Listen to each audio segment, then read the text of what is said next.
Esto es Eni con Más, con Eni Pichardo. Hola, ¿qué tal? Gracias por acompañarme en esta nueva edición de Eni con Más, un breve informativo siempre con la verdad. El juicio por el asesinato de Gabriela Nicole Prats Rosario en Puerto Rico aún no comienza, pero la tensión ya está fuera de control. Amenazas a testigos, redes sociales bajo la lupa y decisiones judiciales clave podrían cambiarlo todo, especialmente para Elvia Cabrera Rivera, una de las imputadas. Pero antes de continuar, como siempre, les pido un pequeño favor que haría una gran diferencia. Por favor, haga clic en me gusta, comparta este video, suscríbase a este canal y active la campanita de notificaciones. Esto ayuda a que mis informes lleguen a más personas y fortalece nuestra comunidad cumpliendo nuestra misión: investigar e informar con veracidad y responsabilidad. Señores, el caso contra Elvia Cabrera Rivera, acusada por el asesinato de Gabriela Nicole, continúa avanzando tras el descubrimiento de prueba, mientras el juicio está pautado para comenzar el 29 de enero con la selección del jurado, indicó el juez Luis Barreto Altieri del Tribunal de Aybonito. La defensa solicitó un juicio por jurado, por lo que se anticipa un proceso largo, ya que se contempla confeccionar al menos 10 paneles de jurados. El magistrado dispuso la entrega de fotos de 40 testigos. Además, la Fiscalía entregará videos captados por cámaras de seguridad que supuestamente muestran la llegada de Gabriela Nicole y de otro joven a la sala de emergencia de un hospital y evidencia de ADN antes del inicio del juicio. Por otro lado, la jueza Paola Morales Vélez rechazó la solicitud de la defensa de Elvia para desestimar el caso. En una resolución de 12 páginas, concluyó que, aunque existieron documentos favorables a la defensa que debieron ser divulgados por el Ministerio Público, estos no habrían cambiado el resultado de la vista preliminar, por lo que no procede la desestimación ni una nueva vista. La magistrada Morales Vélez determinó que varias entrevistas y advertencias Miranda no constituyen evidencia exculpatoria. Sin embargo, concluyó que sí lo son un escrito de Antoniés Javilés Cabrera, hija de Elvia y coimputada en el caso, en el que la joven afirma que su madre no estuvo involucrada, así como mensajes de texto que contradicen el testimonio de una testigo clave. No obstante, sostuvo que aún descartando ese testimonio, la prueba restante sostiene causa probable, en particular el relato de otra testigo que aseguró haber visto a Elvia entregar un objeto punzante a su hija. La jueza también rechazó el argumento de negligencia investigativa por mensajes de WhatsApp borrados, al no probarse que el Estado destruyó evidencia. Tras el fallo, el Departamento de Justicia reiteró que cuenta con un caso sólido y reafirmó su compromiso de hacer justicia. Pero ¿qué dice la ley realmente? ¿Qué peso tienen estas decisiones y cómo impactan el caso? Para responderlo, consultamos a un abogado criminalista y ex juez puertorriqueño. Y esto fue lo que nos explicó el doctor Francisco Borelli durante una entrevista exclusiva para Eni con Más. Doctor Francisco Borelli, gracias por estar acá con nosotros, como siempre. ¿Cómo no? A la orden. Un placer. Doctor Borelli, para comenzar, la defensa de Elvia Cabrera Rivera presentó una moción de desestimación que todavía se debate en otra sala penal. ¿Qué es una moción de desestimación y qué evalúa un tribunal cuando la defensa presenta esto en un caso tan grave como este? La moción de desestimación lo que busca en las diferentes instancias que permite las reglas de procedimiento criminal de Puerto Rico, lo que busca esencialmente es atacar la acusación por algún defecto que tiene. Puede ir desde que en las etapas preliminares las determinaciones judiciales no estuvieron basadas en el derecho y que la prueba desfilada no sustenta una determinación para continuar con las próximas etapas por algún defecto en el derecho y otras instancias como que las acusaciones tienen algún defecto sustancial, puede hacer algún defecto de forma, puede tener la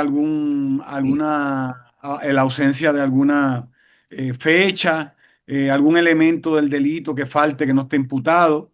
Y así hay innumerables instancias que puede atacarse la moción de desestimación. No sé si se trata en este caso de una moción de desestimación eh, por los procesos anteriores. Desconozco porque no estoy al tanto de entender específicamente cuál es la moción de desestimación que han solicitado. Ujú.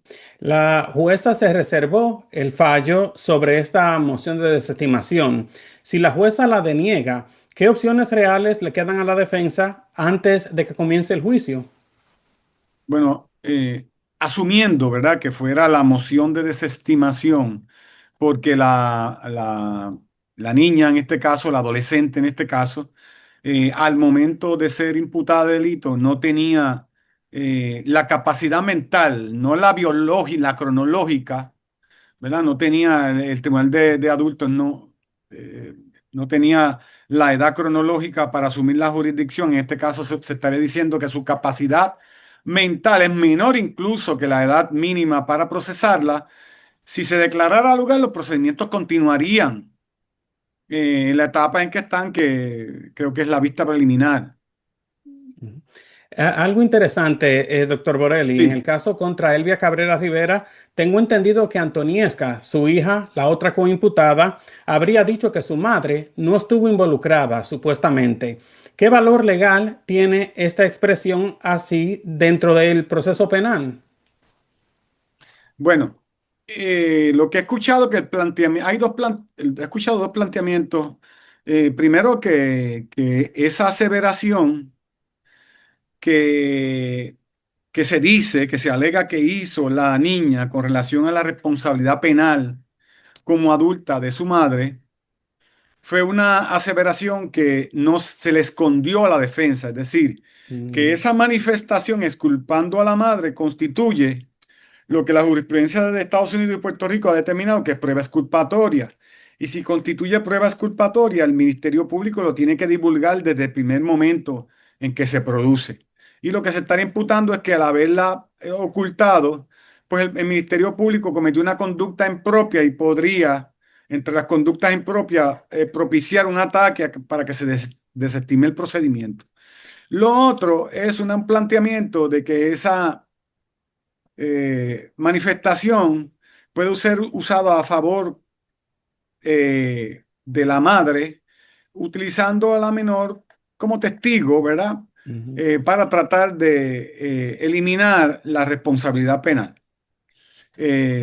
Claro, habría que hacer una determinación primero elevando a la niña de la responsabilidad penal para que la madre pueda utilizar a la niña como testigo. Y entonces eso caería dentro del valor probatorio, ¿verdad?, que le pueda dar o un juez o un jurado, en el caso de la madre, mm, al testimonio de la niña, en términos si es creíble o no es creíble que efectivamente eso que está diciendo la niña, ¿verdad? Y el Ministerio Público tiene maneras, oportunidades de poder atacar esa aseveración por el vínculo emocional que hay entre madre e hija y madre, y que hay una tendencia por ese vínculo emocional de favorecer y que no necesariamente ser la verdad.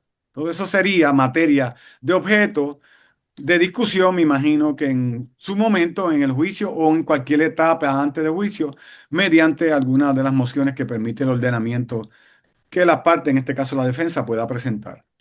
Interesante, doctor Borelli, porque la fiscalía sostiene que esa estimación es prueba de referencia. Entonces, en términos sencillos, ¿qué significa esto y por qué podría esto ser inadmisible? Bueno, la prueba de referencia es inadmisible.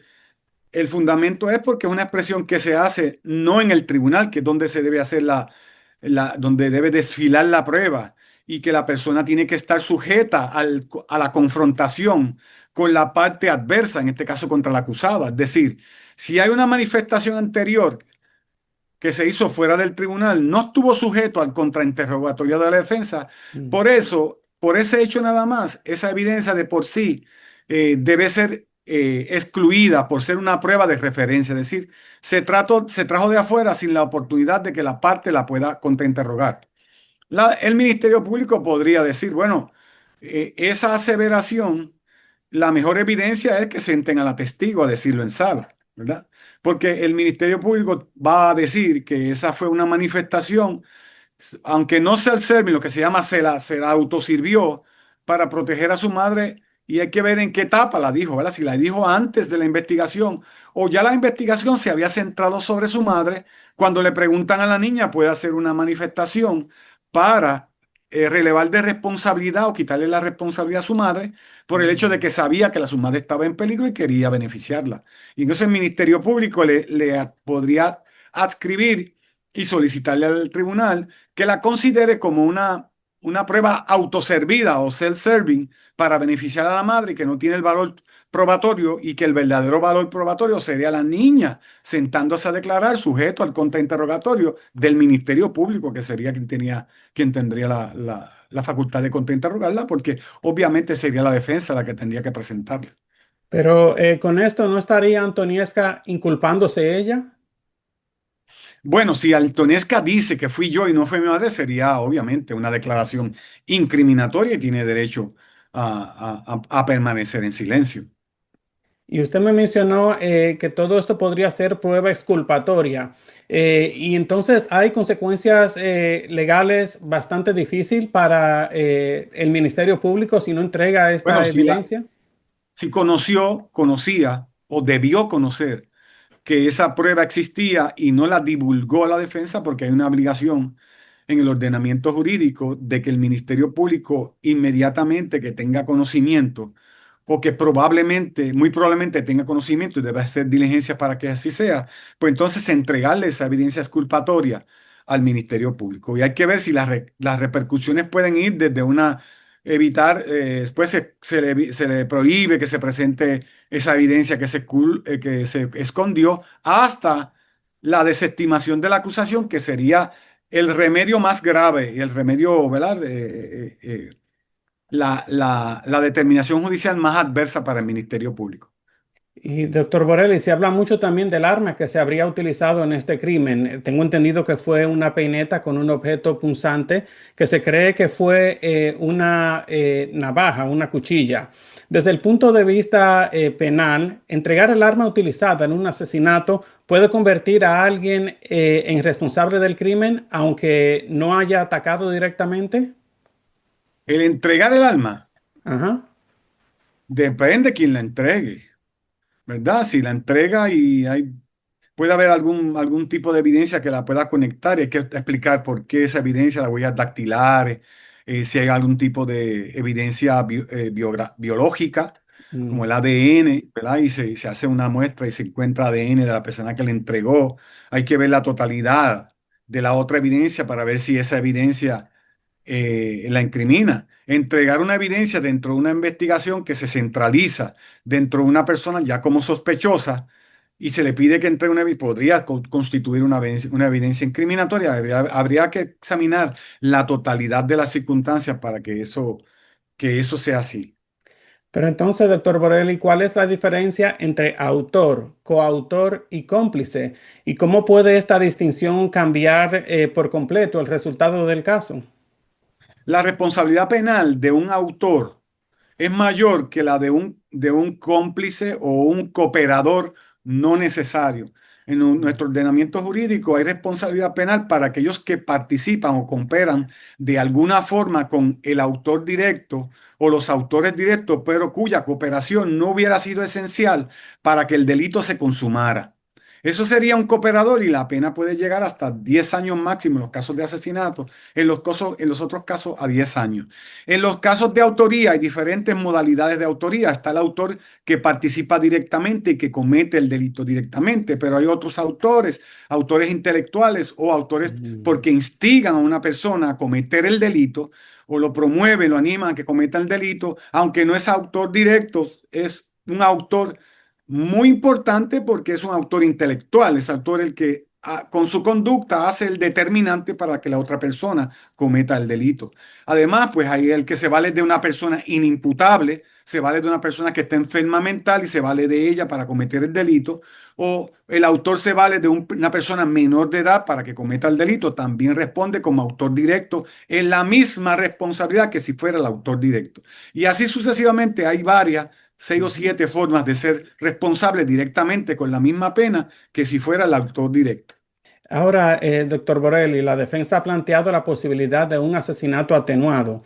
¿Qué es esta figura en Puerto Rico y bajo qué circunstancias podría aplicarse en lugar de asesinato en primer grado? Bueno, el asesinato atenuado tiene dos modalidades en Puerto Rico. El que se produce luego de una súbita pendencia, es decir, de una pelea y producto del fragor de la pelea, de las emociones las emociones negativas o esquizoafectivas que puede producir una pelea con relación a la parte envuelta, pues se indica que la actuación fue bajo ese furor producto de esa súbita pendencia. Esa es una modalidad. La segunda modalidad es una perturbación mental para la cual hay un temporero, para la cual hay una explicación razonable.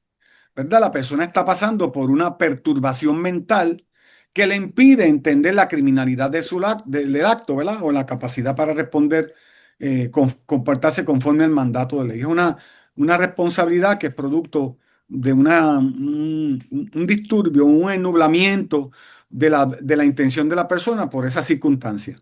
Puede ser, digamos, un ejemplo, una persona que padece de una fobia, ¿verdad? Una fobia, y en el momento en que está el conflicto, se produce el conflicto, se activa la fobia, y la fobia lleva a agredir a otra persona hasta causarle la muerte, pues esa persona pasó por un trauma de una fobia producido por un trauma, ¿verdad? Mucho antes, pero se activó la sintomatología del trauma en el momento y no fue realmente una intención. Producto del conocimiento o del propósito de matar, sino producto de esa activación de ese estado mental. Ujú. Doctor Borelli, tengo entendido que para el juicio contra Elvia Cabrera Rivera, la fiscalía dice tener ya 40 testigos, pero el Ministerio Público ahora alega intimidación a testigos menores de edad en redes sociales. Desde la óptica de un juez, ¿cómo se balancea el derecho a un juicio justo con la necesidad de proteger a testigos menores de edad que alegan intimidación? Bueno, nuestro ordenamiento jurídico, nuestro Código Penal, tipifica el tipo de delito que es intimidación o amenaza a testigos.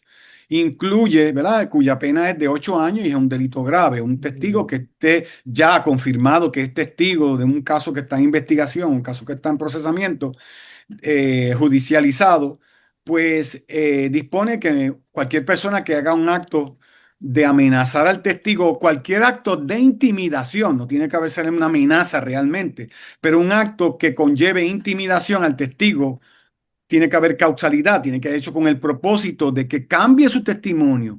No tiene que ser que diga lo contrario, pero que cambie parcial o totalmente su testimonio o de que no declare. ¿Ve? Pues eso es un delito en caso de un adulto que lleva 8 o tiene una pena de 8 años. En caso de que esa conducta se cometa contra un testigo que es menor de edad, es una persona menor de edad, pues es un agravante que aumenta la pena de 8 años a un 25% adicional. ¿Y qué medidas se toman entonces para proteger la identidad y seguridad de estos testigos durante el juicio? Bueno, esa es una excelente pregunta, importantísima pregunta, porque el Ministerio Público, a través de sus agencias, que tienen agencias de protección a víctimas y testigos, que tienen que tomar eh, todas las medidas necesarias para evitar que eso ocurra, mucho más en caso de niños y niñas, ¿verdad? Ahora con la tecnología, pues hay muchas formas de acceder a los niños y a las niñas a través de las redes sociales, que ellos están tan pendientes y tan, digamos, atraídos por las redes sociales que el acceso puede ser, entonces el Ministerio Público tiene que tomar, ¿verdad? Medidas para evitar que eso ocurra. Y entonces, en caso de que se dé, pues el Ministerio Público tendrá que hacer sus investigaciones para demostrarle al tribunal, en caso que determine erradicar algún delito por alguna persona que haya hecho este tipo de, esta conducta reprochable, pues tiene que hacer la investigación correspondiente y y si tiene la evidencia suficiente, pues entonces someter el cargo de intimidación o amenaza a testigos. Y desde su experiencia, doctor Borelli, ¿puede este tipo de intimidación impactar la validez del testimonio o incluso provocar la exclusión de evidencias? Bueno, no tuve ninguna acusación que en los casos, ¿verdad?, que se imputara a ningún testigo, pero podría, ¿verdad? En términos teóricos, podría, y especialmente en los niños, ¿verdad?, que son más vulnerables a la intimidación. En muchos métodos del niño de intimidarlo, de acecharlo, de hacerlo cambiar. Los niños son bien vulnerables al miedo, ¿verdad? Son más propensos a sentir miedo por cualquier cosa que a lo mejor los adultos no sentiríamos. Y entonces es mucho más fácil acceder a llevarles a resistir, declarar o cambiar el testimonio de alguna u otra forma. Y eso es un asunto serio que hay que investigar. Usted me mencionó también las consecuencias legales que puede enfrentar a alguien que incurra en esta conducta, pero ¿puede este tipo de interferencia afectar la integridad del proceso judicial o incluso provocar sanciones dentro del caso? Bueno, si al desfilar la prueba, producto del litigio, del debate, se descubre, ya sea porque el testigo lo dice, podría, en cualquier momento en que ocurra alguna conducta antijurídica que esté tipificada como delito, el propio juez podría o jueza podría dar instrucciones, y levantar un acta para ordenar al Ministerio Público que someta un caso, porque antes sí han pasado hechos delictivos, que los jueces no pueden y las juezas, obviar, ¿verdad?, comisiones de delitos que han pasado antes sí, que no sean los que están sometidos en su contra. Y podría afectar el proceso en términos de producir algunos delitos adicionales. Podría tomarse alguna medida protectiva adicional que podría afectar y retrasar el caso, ¿verdad? Dependiendo si hay alguna afectación emocional en el niño o la niña que exprese eso y que manifieste que se siente intimidado, que se siente que tiene miedo. Y obviamente hacerlo, continuar bajo ese estado podría afectarlo, ¿verdad?, su desarrollo emocional. Y habría que ver, lo principal es proteger siempre, siempre, los tribunales, la integridad y el bienestar integral del niño y de la niña en cualquier proceso, por encima de cualquier otro interés. Y supongo que para garantizar todo esto se podrían solicitar allanamientos a cuentas de TikTok y Facebook. Entonces, ¿qué tan común es que esto ocurra y qué debe probar la fiscalía para que el juez lo autorice? Bueno, ciertamente el fiscal puede solicitar una orden para ocupar cualquier dispositivo electrónico de acumulación de información como computadoras, tabletas o teléfonos celulares, pero tiene que ser con una orden judicial previa, ¿verdad? Ya los celulares se han convertido prácticamente en un instrumento diario de trabajo de todo el mundo, donde se ponen, prácticamente la vida de uno ahí. Hay una expectativa de intimidad, ¿verdad? El tribunal ha dicho que hay que hacer, eh, por vía de jurisprudencia, hay que hacer actos para preservar ese derecho a intimidad, poniendo claves en los teléfonos para que no todo el mundo acceda. Y entonces pues, se necesita una orden. El Ministerio Público tiene la facultad, pero tiene que demostrar causa probable, ¿verdad?, para autorizar que el ministerio, que la defensa o cualquier persona, convencer al juez de que en esa computadora, en ese celular o en ese dispositivo electrónico se esconde evidencia que probablemente es evidencia delictiva. Lo tendría que hacer con testigos, con alguna otra evidencia de algún testigo que haya recibido, que pueda decir que esa evidencia se envió de tal celular, que se envió de tal, que esa comunicación se envió de tal teléfono, de tal computadora. Y ahora hay formas, ¿verdad? La tecnología, y hay, divisiones especializadas para identificar de qué teléfono, de qué computadora, de qué dispositivo electrónico se envió por los IP address o cualquier otro, o por cualquier otro indicador particular que pueda de una manera confiable identificar que de ese objeto se envió.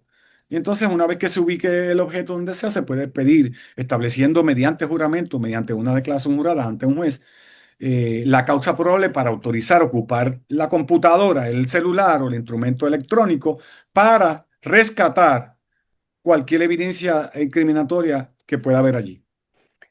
Doctor Borelli, me llamó mucho la atención que el juez ya, tengo entendido que programó el inicio del juicio, ya puso una fecha para esto, pero ordenó preparar al menos 10 paneles de jurado. ¿Qué significa esto? Bueno, cada panel de jurado en Puerto Rico se compone de 14 personas que son potencialmente testigos. 14 personas porque el jurado en Puerto Rico es de 12 personas y las 12 personas tienen que ponerse de acuerdo de forma unánime para hacer una determinación después de evaluada toda la prueba, si la persona acusada es culpable o no culpable, más allá de duda razonable. Entonces, pues hay que escoger 14 personas. Esto es un caso que se ha complicado porque la prensa le ha dado tanta y tanta publicidad que Ujú. puede haber contaminación en términos de los jurados potenciales. Los jurados son los pares, ¿verdad? Las personas de esa región judicial, de ese pueblo ahí bonito que pertenece a una región judicial que compone varios pueblos y hay que recoger, hay que llamar a diferentes personas. En este caso, imagínense, si son 14 personas por cada panel, son 10 por 14, son 140. 140. Wow. 140 personas, pero esos no comparecen todos al proceso, porque dependiendo, hay regiones judiciales que de cada 14 comparecen 6 o comparecen 7, o Mm. hay algunas regiones judiciales que comparecen 4. Es decir, el juez lo que quiere asegurarse que haya suficientes personas al iniciar el proceso de selección del jurado que pueda garantizar escoger las 15 jurados sin tener que volver a llamar más jurados y sin retrasar más el caso. Entonces, pues eso dependerá de cuál es el porcentaje de comparecencia de personas que comparecen a esa región judicial para ser llamados a jurado. Y obviamente aquí hay una interrogante muy importante, es la contaminación, porque el imputado tiene derecho a un jurado imparcial. Y si los jurados han visto la televisión y tienen ya un juicio formado, hay jurados potenciales que digan, no, esa persona para mí allí es culpable, si yo vi el video donde se ve que ya hace esto, que hace lo otro. Así que para mí es culpable y no hay manera de que yo pueda borrar esa determinación independientemente de la prueba que pase aquí. Entonces ese jurado no es un jurado, no cualifica como un jurado imparcial, porque ya está prejuiciado por lo que ha visto y por lo que ha escuchado. Entonces ese es el gran peligro aquí cuando se vaya a seleccionar los jurados, porque es muy probable haya que descartar muchísimas personas. Mm. De 140. De Finalmente, 140. De fina- 140 hay que escoger 14. 14. 14. Y un, Pero los un- 14, los 140 muy probable no van a venir todos. ujú, Digamos, yo le podría decir que en una región judicial de alta comparecencia de citaciones, en el primer señalamiento jurado pueden comparecer 80. ujú, Una buena comparecencia, ¿verdad? Y eso hay que hacer unas gestiones, o sea, tiene que ser un juez, ¿verdad? Que si le falta un jurado, emita una orden para mostrar causa, porque usted no vino, explíqueme por qué, para que así la voz se riegue, que usted no va a la citación para servir como jurado, que es un deber ujú, ciudadano de todos y de todas, porque la Constitución dice que el acusado tiene un derecho a juicio por jurado y tenemos el deber de cumplir porque las leyes se cumplan, ¿verdad? Y porque ese derecho a jurado esté disponible. Y hay personas que no van a las citaciones y si no se les emite una orden para mostrar causa, se riega la voz. Ah, mira, no vayas y el tribunal no te va a hacer nada, ¿ves? Y entonces disminuye la comparecencia en las citaciones. Y por eso es que hay tribunales o regiones que algunas veces las comparecencias son de 4 personas por cada panel que se cita y hay algunos donde los jueces son más proactivos, emiten orden para mostrar causa y comparecen 8, ¿ves? Comparecen 9, que esa es una buena número, ¿ves? Y eso reduce la posibilidad de citar menos paneles en cada región judicial. y La cantidad de personas que comparecen. hay consecuencias para aquellos que no comparezcan. Sí, orden para mostrar causa. ¿Por qué? Dígame, comparezca tal día para que usted me explique por qué si el alguacil le llevó una citación a usted y yo no tuve de vuelta de correo, así que presumo que la carta le llegó, usted no vino. Y yo lo tuve y venían y decían, mire, tu señor, explique, por favor, mire, fue que se me olvidó, es que ese día yo tuve una cita médica, no podía faltarla porque era para una operación, ¿verdad? Hay que explicarle. Y si el juez se convence, la deja sin efecto, pero le hace la advertencia, mire, sepa que cuando llegue la próxima usted tiene que venir o tiene que llamar al funcionario del tribunal. Entonces, eso Ujú. los ciudadanos saben, bueno, va a tener consecuencias si no voy. Y asumen con más garantía el cumplimiento de esa obligación que tiene. Pero hay que darle seguimiento, ¿ve? Porque si no se le da seguimiento, pues entonces se vuelve letra muerta la comparecencia de los ciudadanos a servir como jurado en los casos. Mm. Y finalmente, doctor Boleri, desde su experiencia en el estrado, ¿qué señales observa un juez para anticipar que un juicio será largo, altamente litigado o particularmente conflictivo?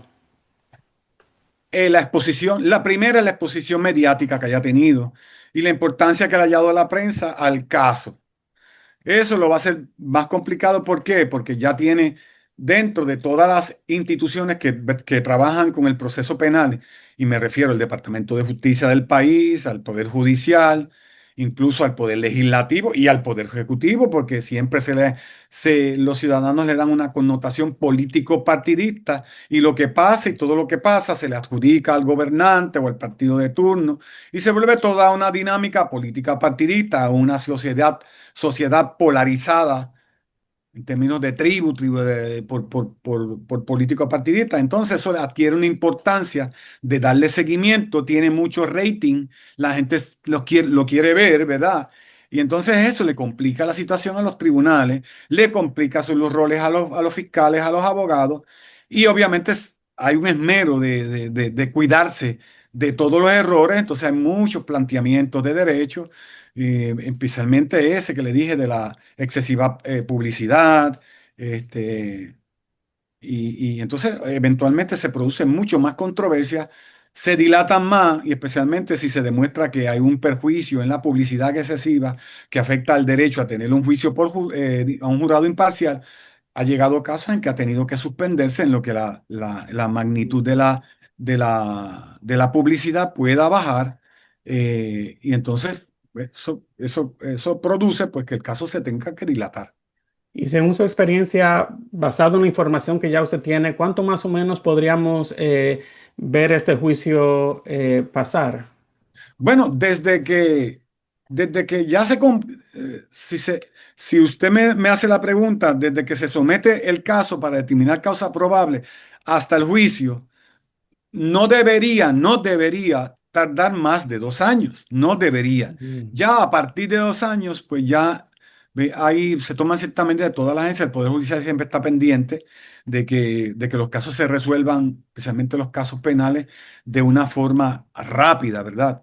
Este, hay casos pues, que a lo mejor si llega a ocurrir una situación extrema, como que le digo que hay excesiva publicidad y no se puede conseguir un jurado imparcial, pues vamos a tener que tomar medidas, que es probable entonces que el caso se tenga que alargar de una forma extraordinaria, más allá de lo previsto.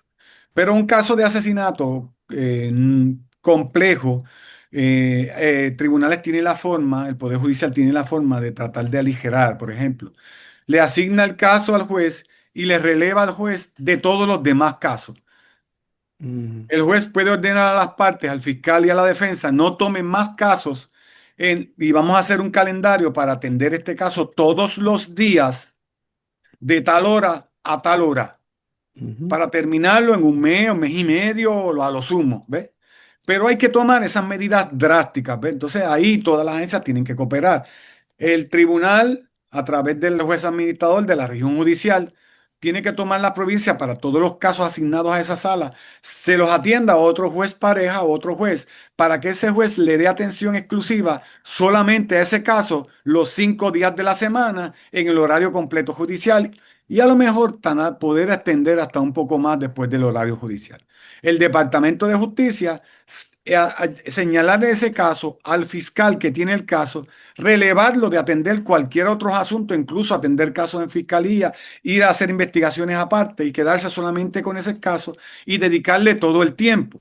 Igualmente a la Ujú. defensa, el tribunal le podría ordenar: no señale más casos durante este término. Si usted tiene casos señalados, presénteme una moción indicando cuáles son los casos que usted va a tener en el mes subsiguiente o en el mes y medio subsiguiente, indicándome la sala, las regiones judiciales para hacer los arreglos y comunicarme con las salas a través de los jueces administradores para que tomen las medidas para suspender ese caso de tal manera que usted no tenga que estar atendiendo los demás casos, sino única y exclusivamente este caso. Esa es una forma que se ha hecho para aligerar que una vez comience el juicio del desfile de pruebas, pueda ser en un periodo relativamente corto, por más complicado que sea. No, definitivamente estos casos de Elvia y Antoniesca bastante complejos entonces. Sí, bastante complejo. Primero la bifurcación, ¿no? Dos procesos en dos sitios distintos y obviamente la complejidad que lleva el que un testigo tenga que declarar en un proceso y en otro proceso, la incomodidad que presenta para el testigo eso mismo, ¿verdad? Eh, la preocupación del fiscal, que el testimonio sea exacto o que sea lo más fiel en uno que en otro para evitar contradicciones de omisiones que puedan tratar de llevar y así por el estilo. O sea, definitivamente es un caso complejo. Es un caso que va a durar tiempo y hay que explicarle a la gente, a los ciudadanos comunes esto, porque desde afuera los ciudadanos no lo entienden y creen que hay manipulaciones, que hay influencias indebidas, que hay y eso no es cierto. Lo correcto es que es complejo y hay muchas partes envueltas afectadas. Y máximo en casos donde hay niños y niñas que tratarlos con un enfoque distinto. Nosotros no podemos juzgar desde la perspectiva de un niño o una niña, porque nosotros podemos a lo mejor juzgar desde la parte de la mentalidad de un adulto o adulta, pero de lo que un niño o una niña, a pesar de que seamos padres, abuelos, ¿verdad? Nosotros podemos, pero los niños sienten sus propias necesidades, son personas en sí mismas, tienen una autonomía por ser niños, son niños y eso es una personalidad. Entonces eso hay que respetarlo. Perfecto, doctor Borelli, agradezco mucho su tiempo y su colaboración. Cómo no, a la orden. Aquí a la orden siempre. Elvia Cabrera Rivera enfrenta cargos de asesinato en primer grado y violación a la ley de armas. Su hija Antoniesca Avilés Cabrera, también imputada por los mismos cargos, tendrá una vista preliminar.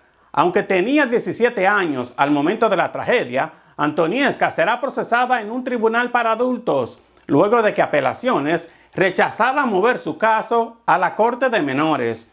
Durante una vista de estatus que se llevó a cabo la semana pasada en el Tribunal de Aybonito, la Sociedad para la Asistencia Legal relevó a las abogadas que habían estado representando a la joven.